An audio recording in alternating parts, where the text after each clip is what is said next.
이나시의 구석진 골목. 가을비가 속삭이듯 내리던 늦은 밤이었다. 하늘은 짙은 먹구름으로 가득했고 가로등 불빛조차 습기로 번져 흐릿하게 흔들리고 있었다.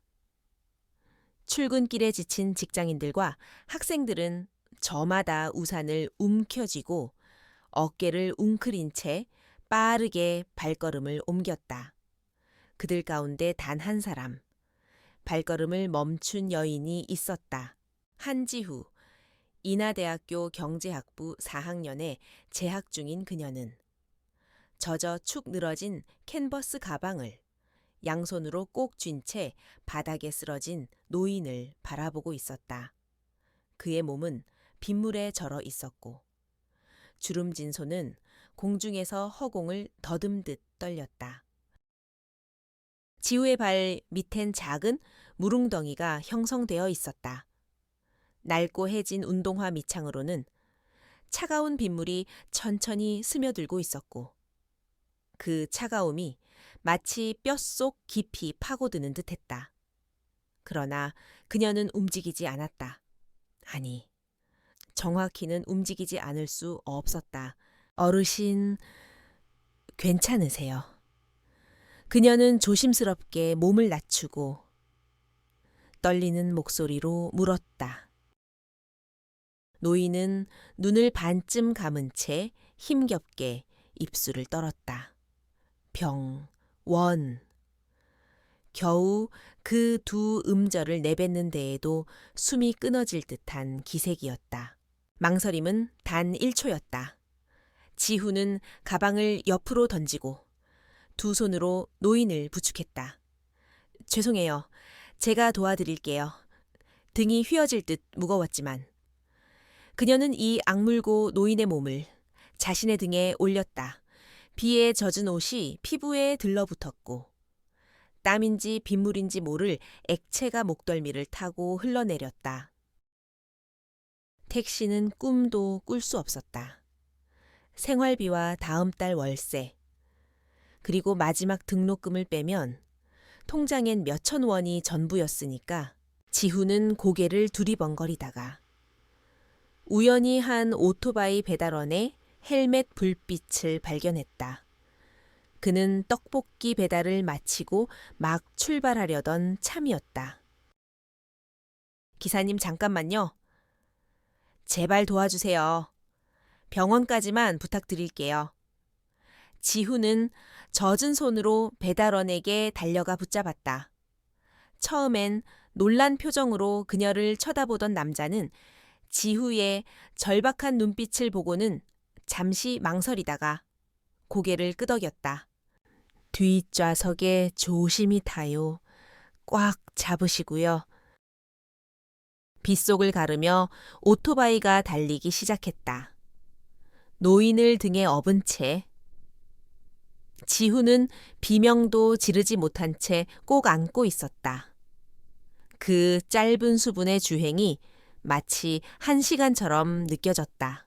비를 머금은 밤 공기를 뚫고 그들이 도착한 곳은 이나시 외곽에 위치한 낡은 개인 병원이었다. 지후가 노인을 부축해 들이닥치자 접수대의 간호사는 지친 표정으로 고개를 들었다. 선불 보증금 필요합니다. 말투에는 온기라고는 전혀 없었고 오히려 젖은 지후의 모습을 보며 인상을 찌푸렸다. 지후는 당황하여 지갑을 열었다. 생활비로 아껴두었던 몇 장의 10,000원권과 그녀의 손가락에 껴있던 얇은 은반지가 전부였다. 이거라도 받아주세요. 이거밖에 없어요. 지후는 반지를 뺀 뒤 떨리는 손으로 지폐와 함께 내밀었다. 간호사는 잠시 말을 잇지 못하더니 지후의 간절한 표정을 보며 고개를 끄덕였다. 노인은 급히 휠체어에 태워져 진료실로 옮겨졌고 그제야 지후는 무너진 듯 대기실 의자에 주저앉았다. 젖은 가방 속 노트는 번져 있었고 펜이 터진 자국에서 새까만 잉크가 스며 나왔다. 손끝은 얼어붙은 것 같았고 바닥에서 올라오는 냉기가 무릎까지 타고 올랐다. 그녀는 작게 속삭였다. 내가 맞는 선택을 한 걸까? 남은 알바비는 없었고 월세와 식비, 교재비 전부 사라졌다. 그러나 지나쳤다면 절대 용서하지 못했을 것이라는 단단한 믿음이 가슴 깊숙이 자리했다. 시간이 얼마나 흘렀을까? 의사가 나와 조용히 말했다. 생명엔 지장 없습니다. 그 말에 지훈은 안도의 숨을 내쉬었다. 늦은 밤, 노인의 상태가 안정되었다는 통보를 받고 지훈은 병원을 나섰다. 비는 여전히 가늘게 내리고 있었고 젖은 옷은 무겁게 몸에 달라붙었다. 집으로 돌아가는 골목. 누군가와 마주칠 일조차 없는 적막한 거리에서 지훈은 고개를 들어 하늘을 올려다보았다. 구름 사이로 희미한 달빛이 스며 나오고 있었다. 그 순간만큼은 세상 어딘가에서 누군가가 자신을 지켜보는 듯한 느낌이 들었다.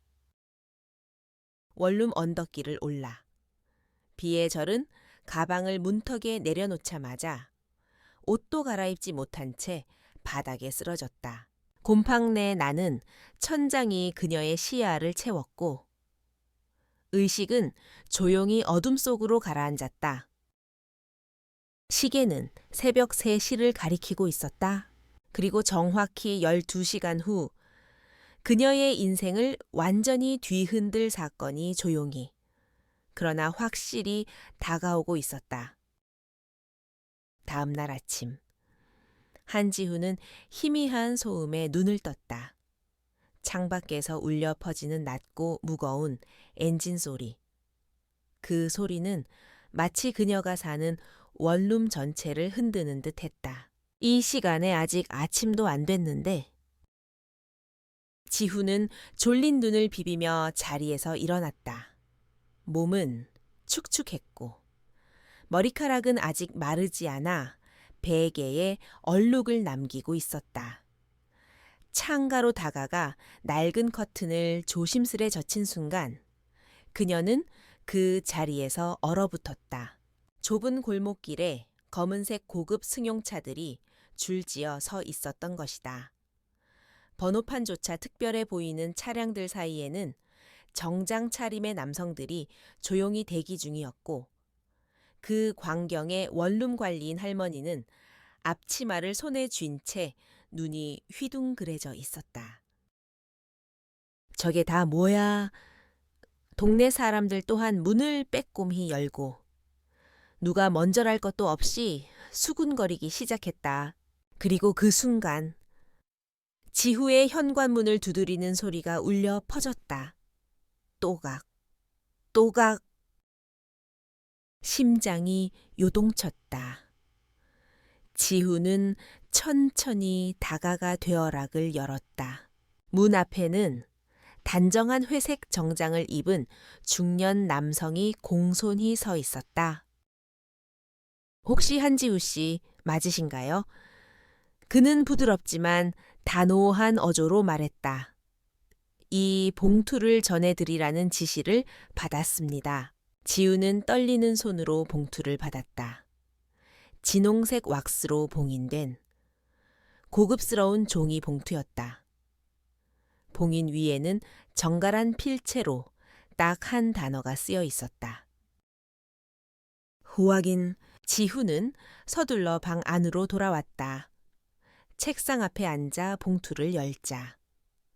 그 안에는 한 통의 손편지와 몇 장의 서류가 담겨 있었다. 편지의 첫 문장은 이렇게 시작되었다. 한지후 양. 어젯밤 당신이 구해주신 노인은 다름 아닌 라온그룹 회장 유상범 님이셨습니다. 눈이 휘둥그레졌다. 라온그룹 한국 굴지의 대기업이자 언제나 뉴스 헤드라인을 장식하는 그 회사. 편지는 계속 이어졌다. 회장님께서는 지후 양의 무상한 선행에 깊은 감동을 받으셨으며 꼭 직접 감사의 뜻을 전하고 싶다는 강한 의사를 전하셨습니다. 이에 따라 금일 중 귀하를 모시고자 대기 중에 있음을 알려드립니다. 또한 학비 및 생활 지원, 향후 커리어 관련 지원안도 함께 준비되어 있사오니 부디 마음 편히 동행해 주시기 바랍니다. 라온그룹 비서실 드림. 지후는 멍하니 손편지를 내려다보았다. 이게 꿈일까? 잠시 후 문 밖에서 관리인 할머니의 목소리가 들렸다. 지후야, 괜찮니? 무슨 일 있는 건 아니지? 평소 월세가 며칠만 늦어도 날카롭게 굴던 그 할머니가 이날만큼은 어쩐 일인지 다정했다. 지후는 주섬주섬 옷을 갈아입었다. 입을 만한 옷이 딱히 없었다. 마지막으로 다림질한 청바지, 알바 때 입던 블라우스, 머리는 흐트러졌지만 손으로 겨우 정리했다. 문을 열자 다시 그 중년 비서가 조용히 인사했다. 준비되셨습니까? 지후는 고개를 끄덕이며 문 밖으로 나섰다. 계단 아래에는 검은색 세단이 조용히 대기하고 있었다. 뒷좌석 문이 마치 자동으로 열린 듯 소리 없이 열렸다. 그 안으로 들어서자 은은한 레몽그라스 향이 퍼졌다. 부드러운 가죽 시트가 그녀의 몸을 감싸 안았다. 창밖으로 낡은 원룸과 빗물 고인 골목길이 멀어지고 있었다. 지후는 봉투를 무릎 위에 올려두고 두 손으로 꽉 쥐었다. 어디로 가는지 알 수 없었지만 마음속엔 이런 생각이 동시에 떠올랐다. 이게 내 인생의 전환점일까? 아니면 그냥 잘못 배달된 꿈일까? 차는 어느덧 도심의 고층 빌딩 단지로 진입했고 그 중에서도 단연 압도적인 위용을 자랑하는 라온그룹 본사타워 앞에 멈춰 섰다. 로비는 마치 현대 미술관 같았다. 붉은 대리석 바닥, 천장까지 닿는 유리벽, 잔잔하게 흐르는 클래식 음악과 흠잡을 데 없는 태도로 움직이는 직원들. 그 안에서 지후는 자신의 낡은 운동화와 해진 가방이 그 어느 때보다 낯설게 느껴졌다. 그러나 비서는 변함없는 미소로 그녀를 엘리베이터로 안내했다. 최상층으로 모시겠습니다. 엘리베이터는 말없이 상승했다. 지후의 심장도 함께 올라가는 듯 떨렸다. 이게 대체 무슨 일이야? 문이 열리자 그곳엔 단 하나의 문, 고풍스러운 원목 문이 조용히 그녀를 기다리고 있었다. 비서가 문을 두드리고 조심스레 열었다. 회장님, 모시고 왔습니다. 응접실은 고요하고 따뜻한 느낌이었다. 벽에는 차분한 색조의 예술 작품이 걸려 있었고 한쪽 벽엔 각종 상패와 훈장이 진열되어 있었다. 그리고 창가에 고급 소파에 정갈하게 앉아있는 백발의 노인이 있었다. 바로 전날 밤 골목길에서 그녀가 등에 업었던 그 노인? 그러나 오늘의 그는 완전히 다른 분위기를 풍기고 있었다. 잘 다려진 정장을 입고 자신감 넘치는 자세로 앉은 그는 라온그룹의 회장, 유상범이었다. 한지후 양이군요. 그는 따뜻한 눈빛으로 말했다. 어젯밤 정말 감사했소. 당신 덕분에 나는 다시 살았소. 그 목소리는 감사함과 인간적인 존경이 가득 담긴 진심 그 자체였다. 지우는 얼떨결에 고개를 숙였다. 손끝이 떨렸다. 유 회장은 조용히 테이블 위에 봉투를 밀었다. 이건 당신에게 드리는 작은 보답입니다. 받아주었으면 합니다. 지우는 조심스럽게 봉투를 열었다. 그 안에는 대학 졸업까지의 전액 장학 지원 확약서, 생활비 지원서, 라온그룹 인턴십 자동 채용 통지서까지 모두 공식 직인이 찍혀 있었고 이미 서명만 하면 되는 상태였다. 무언가를 바라고 도운 게 아니란 건 압니다. 그렇기 때문에 더더욱 당신에게 미래를 맡겨보고 싶다는 생각이 들었습니다. 지우는 그 말을 듣고 말없이 고개를 끄덕였다. 눈물이 고이려는 것을 꾹 참았다. 그 순간 유 회장은 조용히 손을 내밀었다. 이제 새로운 인생을 시작합시다. 그 손을 맞잡는 순간 지우는 확신했다. 이건 우연이 아니었다. 그리고 진짜 인생이 시작되는 순간이었다. 며칠 후 한지훈은 라온그룹 신입 연수원에 발을 들였다. 출입문은 통유리로 되어 있었고 안쪽에는 마치 호텔 로비를 연상시키는 고급 라운지가 펼쳐져 있었다. 대리석 바닥 위로 햇빛이 반사되어 부드럽게 빛났고 안내 데스크의 직원들은 완벽한 미소와 정중한 말투로 응대하고 있었다. 모든 것이 낯설고 조용하게 흘러가는 공기조차 날카로웠다. 지훈은 자신의 옷차림이 이질적으로 느껴졌다. 급하게 다려 입은 블라우스는 어깨 부분이 약간 구겨져 있었고 신발은 작년 새일 때 산 운동화였다. 그녀는 무의식적으로 어깨를 웅크리고 시선을 바닥에 두었다. 접수대에 이름을 말하자 깔끔한 명찰과 신입 배지를 건네받았다. 한지후, 경제학부. 이름표 하나에도 묘한 무게가 느껴졌다. 연수장에 들어서자 이미 대부분의 신입 사원들이 자리에 앉아 있었다. 명품 백, 최신 스마트폰, 반듯한 헤어스타일, 모두가 번쩍번쩍 빛나는 세계에서 온 사람들 같았다. 지우는 조심스럽게 빈자리를 찾아 앉았다. 그러자 곁에 있던 누군가가 작게 속삭였다. 쟤 누구야? 다른 루트인가? 저기 특별 채용 아냐? 비서실에서 직접 데려왔다며 익숙한 수군거림. 그건 누군가를 환영하지 않을 때 나오는 음성이었다. 곧 담당 강사가 등장하며 자기소개 시간이 시작되었다. 한 명씩 일어나 자신의 학력, 전공, 경험 등을 간단히 소개했다. 서울대 경영학과 졸업.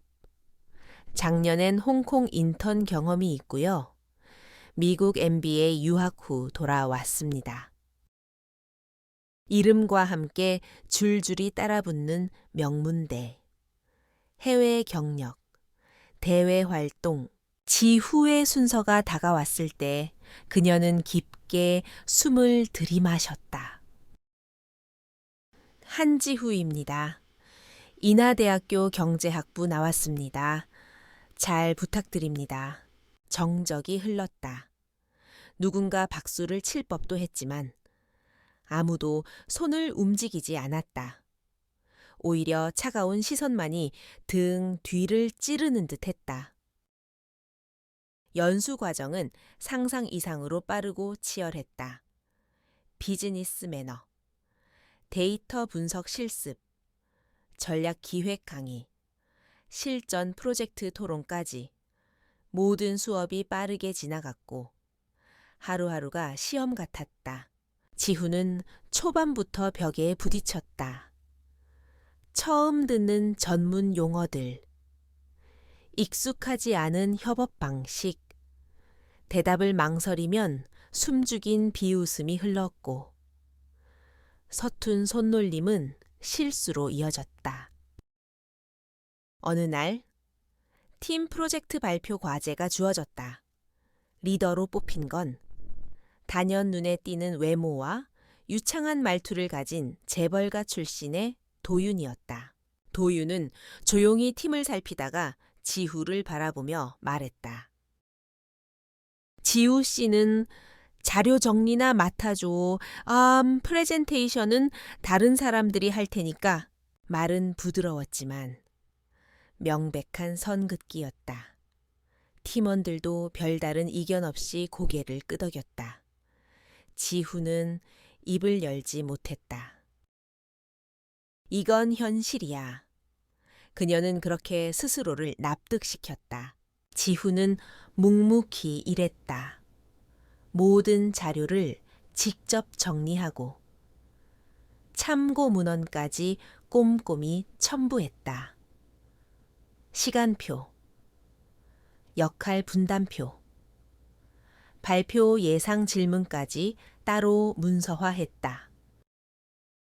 밤늦게까지 남아 일해도 누구 하나 고맙다는 말을 하지 않았다. 도유는 그냥 정리만 잘 해줘 라는 말만 남겼을 뿐이었다. 발표 당일, 도윤과 팀원들은 자신감 넘치는 표정으로 무대에 섰다. 자료를 넘기며 열심히 말했지만 질문 시간에 들어서자 곧 허점이 드러나기 시작했다. 시장 분석 기준이 불분명한데요. 리스크 대응 시나리오는 어디 있습니까? 발표 자료와 기획 의도가 엇갈리네요. 질문은 날카로웠고 팀원들은 당황해 말을 더듬었다. 지우는 그 모든 질문의 답을 알고 있었다. 자신이 정리한 문서 속에 그 모든 리스크 분석과 대응 전략이 들어 있었기 때문이다. 하지만 아무도 그녀에게 묻지 않았다. 결과는 최하위 평가. 팀은 난처한 표정으로 발표장을 빠져나왔고 도유는 조용히 지후에게 속삭였다. 너 때문이야. 지후는 아무 대답도 하지 않았다. 목구멍이 메어 말이 나오지 않았기 때문이다. 그날 밤 지우는 연수원 침대에 누워 소리 없이 울었다. 그 어떤 위로도 들리지 않는 밤이었다. 다음 날 지우에게 뜻밖의 사람이 말을 걸었다. 연수 책임자인 여성 강사였다. 그녀는 조용히 다가와 지후의 어깨에 손을 올렸다. 어제 네가 만든 자료? 전부 검토했어. 정말 잘했더라. 성실하고 꼼꼼하더군. 쉽진 않겠지만 그렇게 꾸준히 하다 보면 반드시 누군가는 알아봐. 그 말은 얼어붙은 지후의 마음에 조금씩 스며들었다. 눈물이 다시 맺혔지만 이번엔 따뜻함 때문이었다. 그날 이후 지후는 변했다. 밤마다 모르는 용어를 정리해 벽에 붙였고 프레젠테이션 리허설을 거울 앞에서 수십 번 반복했다. 누가 봐주지 않아도 혼자서 전부 준비했다. 그러다 어느 날 그녀를 무시하던 동기 한 명이 조용히 말을 걸었다. 지우 씨, 혹시 이 자료 좀 검토해 줄 수 있어? 또 다른 날에는 누군가 속삭였다. 이런 정리는 지우 씨가 제일 잘하지 않나. 조금씩 시선이 달라지기 시작했다. 그리고 연수 마지막 주 팀별 최종 발표회가 열렸다. 임원진이 직접 참석하는 자리. 실제로 향후 부서 배치에 영향을 미치는 중요한 무대였다. 지후는 다른 팀으로 배정받았다. 그 팀에는 단 한 명. 연수 초기부터 그녀에게 조용히 응원을 보내던 서우가 있었다. 서우는 말했다. 우리 제대로 한번 해보자. 그동안 준비해온 거 다 쏟아부어. 그 말에 지우는 처음으로 누군가와 함께 일한다는 걸 실감했다. 두 사람은 밤을 새워 자료를 만들었고 마케팅 데이터, 시장 분석, 경쟁 사례, 모든 것을 도표로 정리했다. 발표 당일, 지후는 마이크 앞에 섰다. 처음엔 목소리가 떨렸지만 몇 초가 지나자 그녀의 말투에는 확신이 실렸다. 우리는 새로운 시장을 두려워하지 않았습니다. 그 이유는 데이터 속에 답이 있었기 때문입니다. 임원들의 눈빛이 바뀌는 게 느껴졌다. 눈동자 안에 인정이라는 단어가 조용히 피어올랐다. 결과 발표, 지후와 서우의 팀은 최우수상을 받았다. 이름이 호명되자 지후는 두 손으로 얼굴을 감쌌다. 박수 소리와 함께. 무수한 날들의 외로움이 한순간에 녹아내렸다. 무대 위에서 그녀는 조용히 생각했다. 그날 밤, 내가 손을 내민 게 내 인생을 바꿨구나. 라운그룹 전략기획부. 그곳은 입사한 신입 사원들 사이에서 젊은 엘리트의 전당으로 불렸다. 그만큼 기대도, 압박도, 치열함도 남달랐다. 연수 마지막 날, 지후의 이름이 그 부서 배치 명단에 올랐다는 소식이 전해졌을 때 주변 동기들의 반응은 반으로 갈렸다. 우와, 대박. 전략기획부면 진짜 꽃길이잖아. 저 애가 라온 인턴도 안 해본 애가 전략기획. 누구도 크게 축하하지 않았다. 오히려 웅성거리는 소리는 날카로운 유리 조각처럼 지후의 귀에 박혔다. 첫 출근 아침. 지후는 회사 입구 앞에서 숨을 한 번 깊게 들이마셨다. 하이힐 대신 낡은 로퍼. 명품 코트 대신 아웃렛 세일 제품. 그러나 그녀는 등을 곧게 펴고 들어섰다. 전략기획부 사무실은 21층. 엘리베이터에서 내리자마자 서늘한 분위기가 피부를 스쳤다. 모두들 말없이 키보드를 두드리고 서류를 넘기는 손동작조차 규칙적이었다. 한 치의 틈도 허락하지 않는 긴장감. 한지후 씨. 낯선 목소리에 돌아보니 중년의 남자가 서 있었다. 정확히는 전략기획부 부장이었다. 그는 눈썹을 약간 찌푸리며 지후의 머리부터 발끝까지 훑어보았다. 첫날부터 늦지는 않았군요. 그거 하나는 괜찮습니다. 말투에 온기 하나 없었다. 당신 책상은 저쪽. 그리고 이건 오늘 오전 업무입니다. A4 용지에 빼곡히 인쇄된 문서가 건네졌다. 지후가 고개를 숙여 인사하자 부장은 돌아서며 마지막으로 덧붙였다. 여긴 실수해도 교육 중이라 괜찮아요. 같은 말은 없습니다. 책상 앞에 앉으니 양옆에 앉은 선배들이 슬쩍 고개를 돌렸다. 신입 왔네. 아, 특별 전형 출신. 속삭임이 분명히 들렸다. 그 순간 지후는 깨달았다. 이곳은 연수보다 훨씬 더 조용하지만 치명적인 전쟁터라는 걸 그날부터 시작된 실무.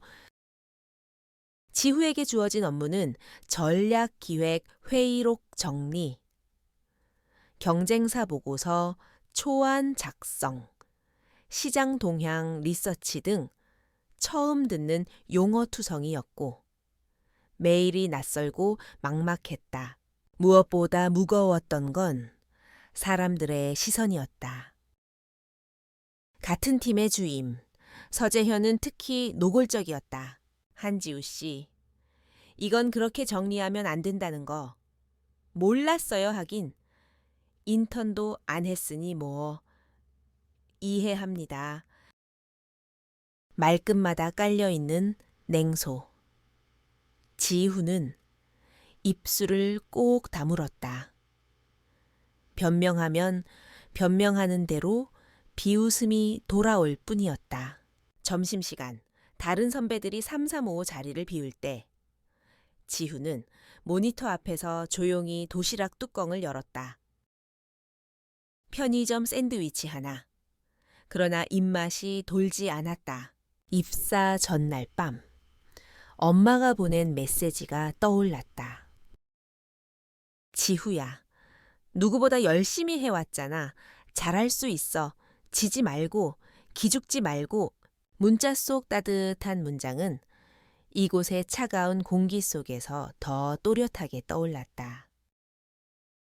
그날 밤, 지우는 누구보다 늦게 퇴근했다. 사무실 불은 대부분 꺼졌고 청소 아주머니들만 조용히 복도를 오갔다.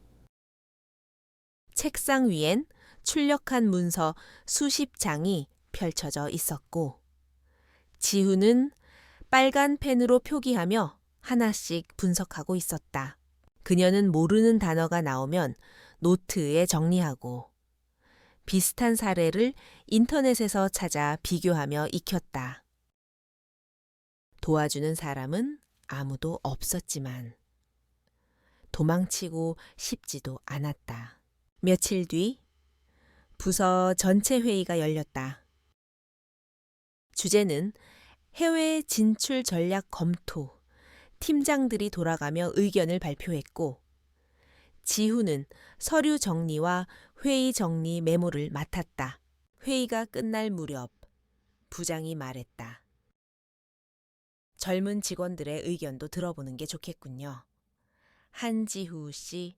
순간 회의실 안의 시선이 일제히 지후에게 향했다. 마치 시험대에 오른 기분.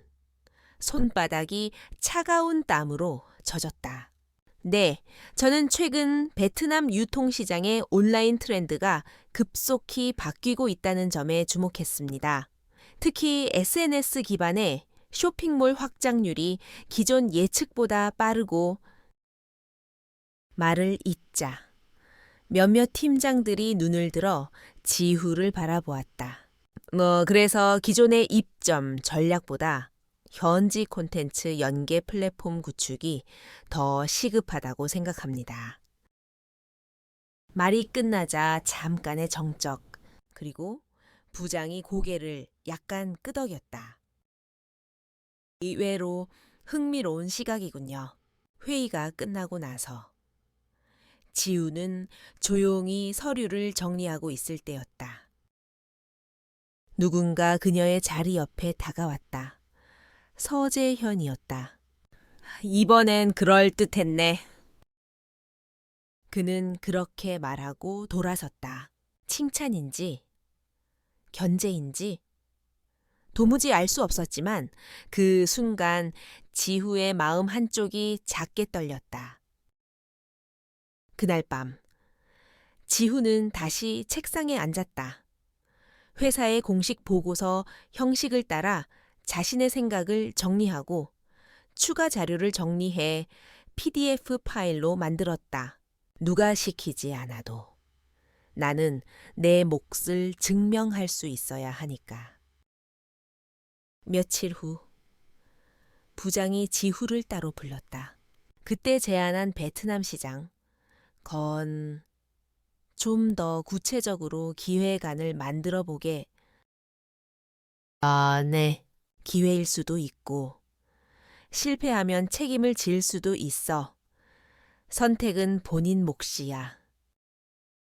지우는 고개를 들었다. 부장의 눈빛은 무표정했지만 그 안에는 분명 관심이라는 온도가 담겨 있었다. 그날 밤, 지우는 회의실 화이트보드 앞에서 혼자 동선을 그리고 있었다. 자료를 펼치고, 비즈니스 모델을 스케치하고, 통계 수치를 정리하고, 이건 내 첫 기획이야! 다음 주, 그녀는 이 자료를 가지고 부서 내 중간 회의에 발표하게 된다. 실패하면 다시 출발선으로 밀려나겠지만, 성공하면 처음으로 자신을 증명하는 순간이 될 것이다. 라운그룹 전략기획부 회의실. 오전 10시. 화이트보드 앞에 선 한지훈은 손에 땀이 벨 정도로 긴장하고 있었다. 눈앞에는 부서팀장들과 주임, 과장 등 여러 선배들이 앉아 있었고, 그들 사이에 서재현도 차가운 표정으로 팔짱을 끼고 있었다. 지훈은 마음속으로 천천히 숫자를 세었다. 하나, 둘, 셋, 그리고 입을 열었다. 지금부터 베트남 SNS 플랫폼 기반 유통 진출 전략 기획안을 설명드리겠습니다. 파워포인트 화면이 켜지고 첫 슬라이드에 그녀가 만든 로고와 표제가 떠올랐다. 목소리는 처음엔 떨렸지만 두 번째 문장부터는 점점 힘이 붙었다. 현재 베트남 온라인 유통시장은 전체 소비시장의 35%를 넘어서고 있으며 그중 SNS 연동형 플랫폼은 연평균 19%의 성장률을 보이고 있습니다. 그녀는 자신이 분석한 데이터를 근거로 시장 진입의 필요성과 차별화 포인트, 그리고 브랜드 유입 전략을 조목조목 설명했다. 프레젠테이션은 약 15분간 이어졌고 질문 시간에 접어들었다. 소셜 기반 플랫폼과의 파트너십 확보는 어떻게 가능하다고 보시죠? 마케팅팀 부장이 날카롭게 물었다. 지훈은 망설임 없이 대답했다. 이미 현지 스타트업 3곳과 이메일 커뮤니케이션을 진행했고 1차 미팅 요청에 긍정적 반응을 받았습니다. 추가 투자 없이도 기술 연계는 가능할 것으로 보입니다. 팀장들의 눈빛이 바뀌기 시작했다. 그러면 초기 예산은 시행착오에 따른 리스크 플랜은 있나요? 연달아 이어지는 질문들. 하지만 그 대부분은 지우가 준비한 자료 안에 이미 답이 있었다. 그녀는 한 장 한 장 슬라이드를 넘기며 예상 질문 리스트와 함께 대응 논리를 조리 있게 설명했다. 질문이 끝났을 때 회의실은 잠시 조용해졌다. 그리고 부장이 천천히 말했다. 생각보다 훨씬 구체적이군요. 그는 노트에 메모를 하며 덧붙였다. 조금 더 손보면 파일럿 프로젝트로 올려볼 만하겠어요. 그 순간 지후의 등 뒤로 작은 박수 소리가 들려왔다. 옆자리에 앉은 서우 주임이 조용히 두 손을 모아 그녀를 응원하듯 쳐다보고 있었다. 회의가 끝난 후 지우는 한참 동안 빈 회의실에 남아 있었다. 테이블 위에 남은 종이컵에 물방울, 화이트보드에 흐릿하게 남아있는 도표선, 모든 것이 한순간의 진심이 흔적을 남긴 공간처럼 느껴졌다. 이제 겨우 시작점에 선 것뿐이야. 지훈은 그렇게 스스로를 다잡았다. 며칠 후 그녀의 기획안은 실제 프로젝트 검토 안건으로 상정되었다. 사내 시스템의 기획자 한지후라는 이름이 공식적으로 올라간 건 이번이 처음이었다. 보고서 게시 이후 몇몇 부서에서 직접 연락이 왔다. 지후 씨, 이 부분 데이터 출처 좀 공유해 줄 수 있을까? 혹시 지난번 그 SNS 플랫폼 창업주 이름 다시 알려줄 수 있어요? 이전엔 아무도 묻지 않던 것들이 이제는 정보를 구하고 조율하는 상대로 다가왔다. 하지만 변화에는 항상 반작용이 따랐다. 어느 날 휴게실에서 커피를 타던 지후의 뒤에서 낮은 목소리가 들렸다. 누가 밀어준 건가 모르겠네. 한지후가 혼자서 그걸 다 했다고 믿어. 뭐, 회장님이 발탁했다며. 그런 줄 알았지 뭐. 지후는 조용히 머그컵을 들고 돌아섰다. 말을 걸면 더 크게 번질 것 같았기 때문이다. 그런 순간이 이제 익숙해지고 있었다. 그래도 그녀를 응원해주는 사람은 있었다. 서우 주임은 종종 회의 전에 조언을 해주었고, 엑셀 작업 중엔 숨겨진 기능을 살짝 알려주기도 했다. 지우 씨, 이건 이렇게 하면 더 깔끔하게 정리돼. 실무에선 보기 좋게 정리하는 게 절반이야. 그는 과하게 친절하지도 형식적이지도 않은 딱 필요한 만큼의 배려를 보였다. 지후는 그 작은 손길들에 조금씩 안정을 되찾고 있었다. 그러던 중 해외 사업팀과의 협업 미팅이 예정되었다. 기획안이 통과되면 실제 베트남 시장 진출을 위한 현지 실사와 전략적 미팅이 필요해지는 단계였다. 지후는 그 미팅의 실무 진행자로 배정되었다. 이거 중요한 자리예요. 지우 씨 혼자 감당할 수 있겠어요. 부장이 물었다. 지후는 조용히 고개를 끄덕였다. 해보겠습니다. 꼭 해내고 싶어요. 그리고 드디어 미팅 날. 지우는 사전 리허설을 3번 반복했고 회의실 배치도와 자료 파일 백업까지 모든 것을 준비했다. 해외 사업팀에는 외국계 컨설팅 출신의 엘리트들이 많았다. 그들의 언어는 간결하고 분석적이었다. 지후는 약간의 긴장을 감추지 못했지만 자료를 펼치는 순간 익숙한 자신이 되어 있었다. 현재 우리가 제안한 구조는 현지 MZ세대를 대상으로 한 빠른 침투가 핵심입니다. 단기 수익보다는 장기적 충성도 확보를 목표로 설정했습니다. 표정 없이 듣고 있던 해외 사업팀장 박상진 이사가 고개를 끄덕였다. 근거가 명확하네요. 그리고 예상 리스크까지 계산한 게 인상 깊습니다. 그 말은 지후에게 가장 큰 칭찬이었다. 미팅 후 부장이 그녀에게 다가와 말했다. 이번 일 잘했어요. 다음 단계로 넘어가도 되겠네요. 그리고 그날 저녁 지후는 회사 옥상에 올라갔다. 바람은 조금 차가웠고 도시의 불빛이 아래로 길게 퍼지고 있었다. 그녀는 가방에서 작은 노트를 꺼냈다.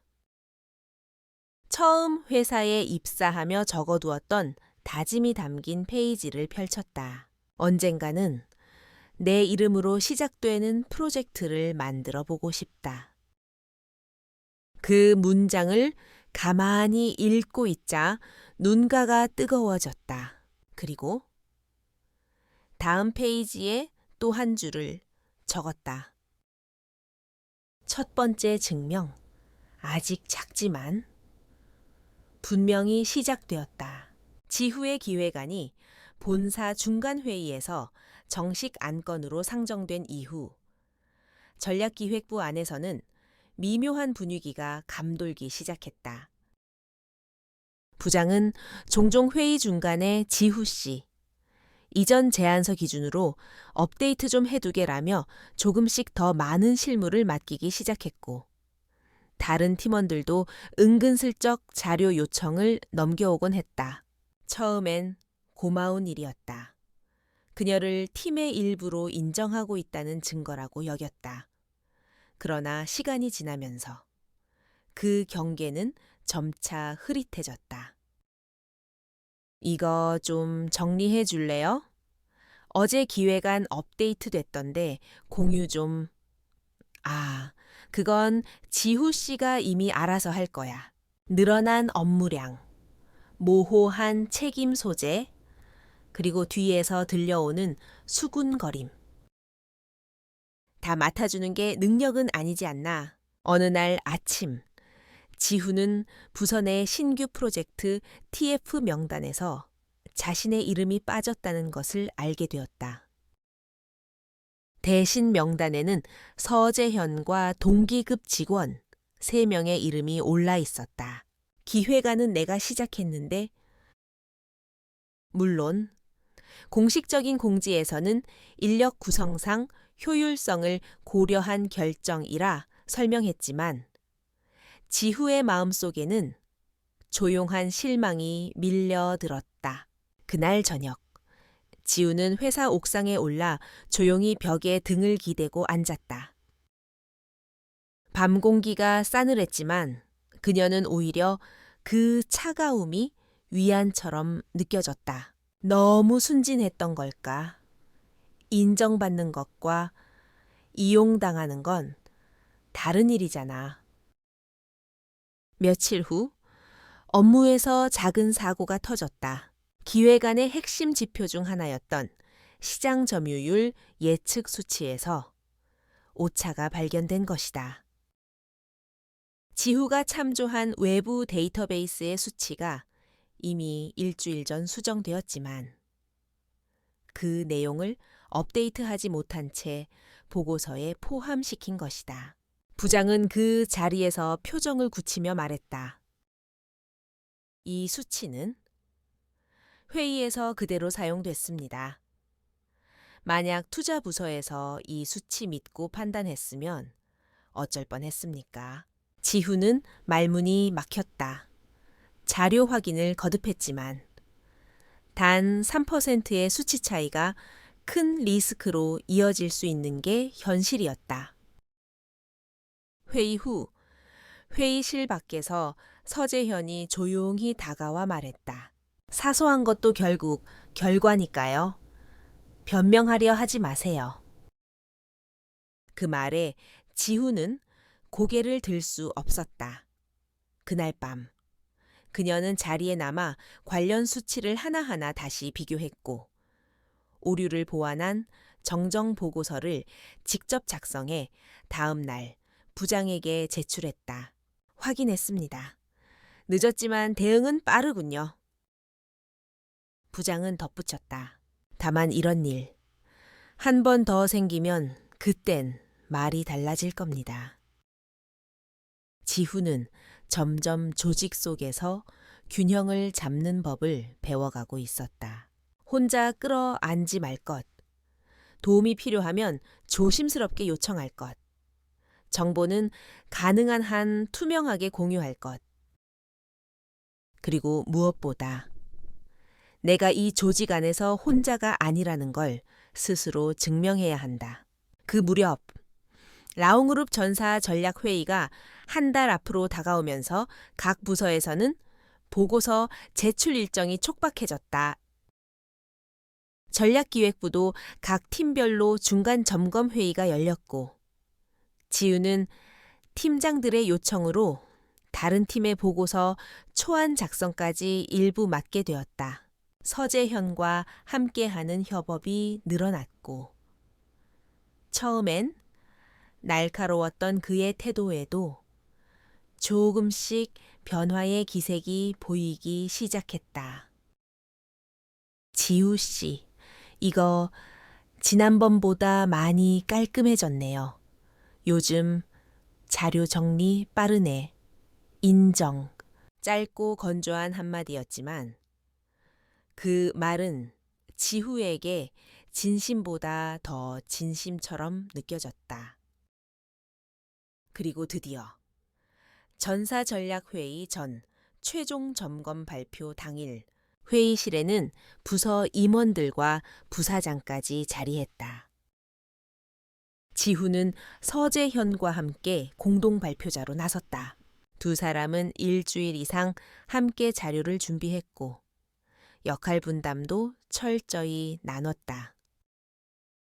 지후는 실전 데이터를 기반으로 한 시장, 트렌드 설명을 맡았고 재현은 리스크 분석과 투자 시나리오 정리를 맡았다. 프레젠테이션은 차분하게 이어졌다. 지후는 조리 있게 각 수치를 설명하고 프레젠터 화면에 스팟라이트가 비출 때마다 자신감 있는 톤으로 말을 이어나갔다. 이를 통해 우리는 단기 시장 접근이 아니라 고객 체류 기반 확장 전략을 중심에 두어야 한다는 결론에 도달했습니다. 임원들의 눈빛이 집중되었고 부사장은 고개를 살짝 끄덕였다. 지금까지 발표 중 가장 논리적이네요. 회의가 끝난 뒤 부장이 팀원들을 향해 말했다. 오늘 프레젠테이션 지후 씨와 재현 씨 고생 많았어요. 그 순간 지후는 자신도 모르게 입술을 꽉 깨물었다. 아무도 크게 박수를 치진 않았지만 그 침묵은 존중의 침묵이었다. 회의를 마치고 나오는 길. 서재현이 조용히 말했다. 처음엔 솔직히 괜히 낀 거라 생각했는데 그는 살짝 미소 지으며 말을 이었다. 오늘은 같이 한 게 다행이란 생각이 들더라. 지우는 짧게 웃었다. 그리고 진심을 담아 말했다. 저도요, 고맙습니다. 그날 밤. 지우는 오랜만에 퇴근길에 혼자 조용한 카페에 들렀다. 창밖으로 비가 내리고 있었고 잔잔한 음악이 흘렀다. 그녀는 뜨거운 라떼 한 잔을 앞에 두고 창문 너머 어두운 거리와 사람들을 바라보았다. 바람에 흔들리는 가로등 불빛, 빗방울에 젖은 우산들, 그 모든 풍경이 마치 이제 막 안정을 되찾아가는 마음을 닮아 있었다.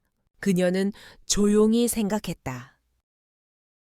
성공이라는 건 누가 만들어주는 게 아니라 나 스스로 받아낼 수 있어야 한다. 전사 전략회의가 끝난 지 이틀 뒤 지후는 라온그룹의 첫 해외 실사 출장 명령서를 받았다. 목적지는 베트남 호찌민. 그녀가 처음 기획안을 올릴 때부터 데이터로만 바라봤던 이제는 직접 두 발로 디뎌야 할 현장이었다. 출장 기간은 5일. 전략기획부의 대표 실무자로 지후가, 해외 사업팀에서는 부사원급 실무자 1명이 함께 출국하는 일정이었다. 비서실에서 항공권과 호텔 예약이 담긴 이메일이 도착했을 때 지후는 긴장보다도 이상하게도 담담한 감정을 느꼈다. 이건 내 기획이 만든 움직임이야. 출국 전날 지후는 본사 사무실에 늦게까지 남아 있었다.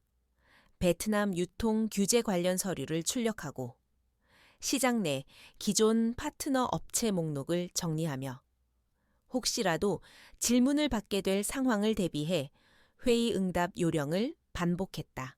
지우 씨, 오늘도 안 가요? 야근 중 퇴근하려던 서우가 묻자 지후는 고개를 들며 웃었다. 준비가 덜 끝났어요? 다녀와서 실수하면 이 기획 전체가 흔들릴 수도 있으니까요. 서우는 잠시 지후를 바라보다가 말없이 캔커피 하나를 책상 위에 놓고 떠났다. 잘 다녀와요. 그리고 긴장하지 마요. 당신은 준비돼 있어요. 이틀 뒤, 지우는 오전 7시 비행기를 타고 호찌민에 도착했다. 공항을 나서자 습한 공기와 다르게 현지 담당자가 적힌 이름을 들고 대기 중이었다. 미스 한지후, Welcome to Vietnam. 영어와 베트남어가 섞인 인사. 지후는 순간 얼어붙을 뻔했지만 짧게 웃으며 고개를 끄덕였다. 현지 가이드의 차량에 올라탄 지우는 창밖의 거리 풍경을 바라보았다. 오토바이들이 뒤엉킨 교통, 커다란 간판에 알 수 없는 문자, 지나가는 사람들의 표정들, 책이나 화면 속에서 봤던 풍경들이 현실로 다가왔다. 나애가 지금 정말 낯선 세계에 와 있구나. 호텔 체크인을 마치고 첫 번째 일정은 오후 파트너 미팅이었다. 지후는 베트남 로컬 브랜드 중 SNS 연계 기반으로 성장 중인 무이티 이랜드라는 업체의 창립자와 미팅을 잡아두고 있었다. 미팅 장소는 카페 겸 쇼룸. VT랜드의 대표는 젊고 활기찬 여성으로 영어에 능통했고 발표 내용도 논리적이었다. 한국의 라운그룹이 저희와 연계에 관심을 가졌다는 것이 영광입니다. 저희는 기존의 오프라인 유통보다도 소셜 기반 컨텐츠 커머스에 집중하고 있어요. 지후는 준비해온 자료를 펼치며 말했다. 당신들의 플랫폼 구조와 고객군이 저희가 진출하고자 하는 방향과 유사하다는 판단입니다. 다만 우린 장기적 관점의 파트너십을 희망합니다. 지후의 영어는 유창하지는 않았지만 논리적이었고 진심이 있었다. 그 점을 대표는 놓치지 않았다. 미팅은 순조롭게 마무리되었고 지후는 숙소로 돌아오며 몸 전체가 긴장으로 굳어 있었던 것을 느꼈다. 뜨거운 샤워를 하며 그녀는 혼잣말처럼 중얼거렸다. 이젠 현장에서도 밀리지 않게 돼야 해. 이튿날 오전엔 현지 마켓 투어 일정이 잡혀 있었다. 전략기획부에서 사전에 요청한 시장 조사와 경쟁사 실사 일정이었는데 문제는 함께 일하기로 한 통역 담당자가 갑작스런 사정으로 불참하게 되었다는 것이었다. 현지 가이드는 지후를 따라다니긴 했지만 전문적인 유통 용어에는 익숙하지 않았다. 지후는 스스로 발품을 팔아야 했다. 마켓 안에서 진열 방식, 고객 동선, 결제 시스템을 메모하고 사진을 찍고 직접 고객에게 말을 걸어 인터뷰도 시도했다. 처음엔 간단한 인사말조차 버거웠지만 익숙해질수록 손짓과 표정이 말을 대신했다. 오후 혼자서 커피숍에 앉아 자료를 정리하던 지후는 문득 외로움이라는 감정이 불쑥 올라오는 걸 느꼈다. 말이 안 통하는 나라, 아는 사람 하나 없는 거리, 그리고 자신 혼자 떠하는 프로젝트. 그러나 그 순간 노트북 화면에 정리된 표와 메모들이 그녀의 등을 토닥이듯 말했다. 지금 너는 누군가 대신해 줄 수 없는 일을 하고 있어. 셋째 날, 예기치 못한 문제가 터졌다. 기획안에 포함된 협력업체 중 하나였던 업체 측에서 계약 조건을 두고 갑작스럽게 내용을 수정해온 것이다. 이로 인해 다음 날 있을 MOU 초안 회의가 무산될 위기에 처했다. 지우는 즉시 한국 본사에 메일을 보냈지만 시차 때문에 바로 회신을 받을 수 없었다. 결국 그녀는 자신이 가진 계약서 초안을 가지고 직접 업체를 찾아가기로 결심했다. 낯선 주소. 로컬 업체 사무실. 지후는 문을 두드렸다. 안내를 받고 들어가자 대표가 당황한 듯 그녀를 맞이했다. 지후는 담담하게 말했다. 대표는 눈을 깜빡이며 지후의 태도에 집중하기 시작했다. 1시간 남짓의 대화를 마친 후 업체는 계약서를 원안대로 유지하겠다는 답변을 했다. 지후는 돌아오는 택시 안에서 손에서 힘이 빠지는 걸 느꼈다. 창밖으로 스쳐가는 오토바이의 행렬 사이로 하늘은 서서히 어두워지고 있었다. 처음으로 내가 회사를 대표해서 누군가와 협상을 했어. 그것은 혼자만의 내면에서 자라나기 시작한 자기 신뢰의 싹이었다. 출장 마지막 날, 지우는 숙소 근처의 작은 공원에 들러 벤치에 앉아 노트를 펼쳤다. 이번 출장을 통해 내가 배운 것. 준비보다 중요한 건 현장 감각. 말보다 의도와 태도. 외로움을 무서워하지 말 것. 모든 결정은 결국 내가 서 있는 자리에서 시작된다. 그녀는 마지막 줄에 굵은 글씨로 적었다. 이제 나는 실무자로서 첫걸음을 뗐다. 한국에 돌아온 뒤 지후는 출장 보고서를 작성했다. 자료는 52페이지에 달했고 사진, 도표, 비교 분석, 인터뷰 요약까지 하나하나 정성스레 담았다. 부장은 조용히 보고서를 넘기다가 마지막 장에서 고개를 들었다. 잘했어요.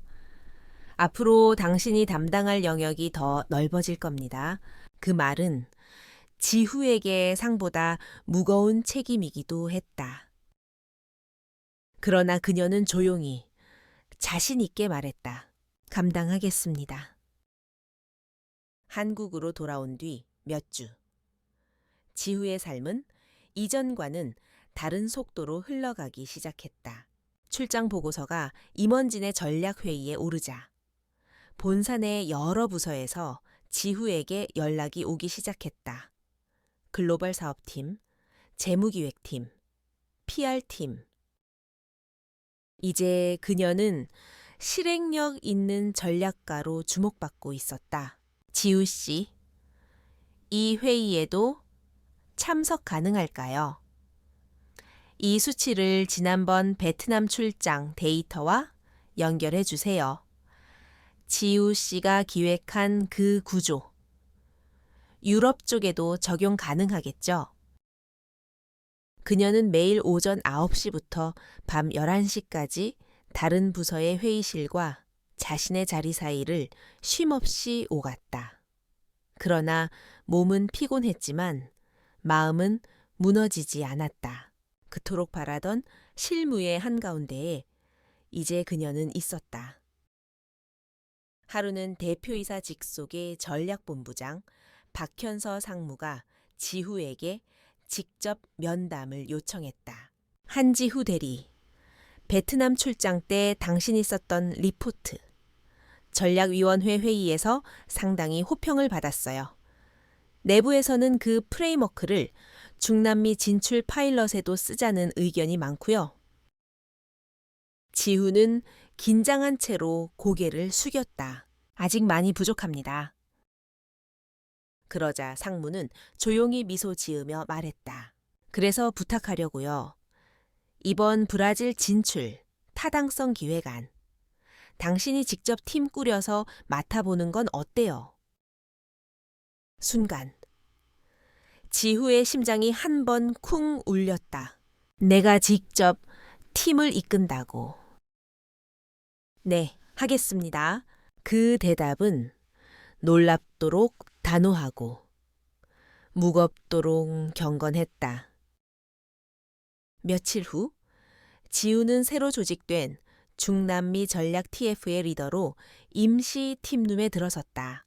팀원은 총 5명, 각기 다른 부서에서 파견된 실무자들, 마케팅팀 과장 김아림, 재무팀 주임 윤태성, 디자인실 디자이너 고미현, 신입사원 조승우, 그리고 팀장 한지후. 첫 회의. 지우는 화이트보드 앞에 서서 조심스럽게 말했다. 저희는 이번 프로젝트에서 남미 진출의 실현 가능성을 수치와 감정 모두로 증명해야 합니다. 모두의 시선이 그녀를 향했다. 지후는 그 시선이 익숙하지 않았지만 이젠 피하지 않았다. 저는 이번 프로젝트가 우리 모두의 대표작이 되도록 만들고 싶어요. TF 회의는 매일같이 이어졌다. 시장 리서치, 문화 차이 분석, 브랜드 포지셔닝, 밤늦게까지 사무실에 남아야 할 날도 많았지만 팀원들은 이상하게도 단 한 번도 불평하지 않았다. 왜냐하면 그 중심에 선 지후가 누구보다 먼저 움직이고 있었기 때문이었다. 지후는 밤 11시가 넘어 팀원이 퇴근할 때면 직접 손편지에 가까운 피드백을 적어 책상에 두었다. 타혜성 씨, 재무추정 자료 중 수익률 부분 정확했습니다. 단지 브라질 세제 계산 항목은 현지 컨설턴트와 확인 바랍니다. 그 작은 정성 하나하나가 팀을 하나로 묶는 무언의 끈이 되었다. 한 달 뒤, TF는 첫 내부 발표회를 가졌다. 프레젠터는 당연히 지우였다. 회의실 앞에 서자, 사장, 상무, 그리고 전략위원 전원이 모인 자리가 차분하게 조명을 받았다. 저희 TF는 단순한 시장 진출이 아닌 브랜드의 문화적 정착을 목표로 이번 기획을 구성하였습니다. 지우의 목소리는 떨리지 않았다. 눈은 발표 슬라이드를 보지 않고 오로지 청중을 향해 있었다. 30분의 발표, 10분의 질의응답, 모든 것이 끝나고 한동안 회의실엔 정적이 흘렀다. 그리고 마침내 전략본부장이 천천히 고개를 끄덕였다. 좋습니다. 이 프로젝트 내년 상반기 정식 사업화 안건으로 상정합시다. 팀원들과 밖으로 나와 지후는 아무 말도 하지 않았다. 대신 하림 과장이 조용히 지후의 어깨를 쳤다.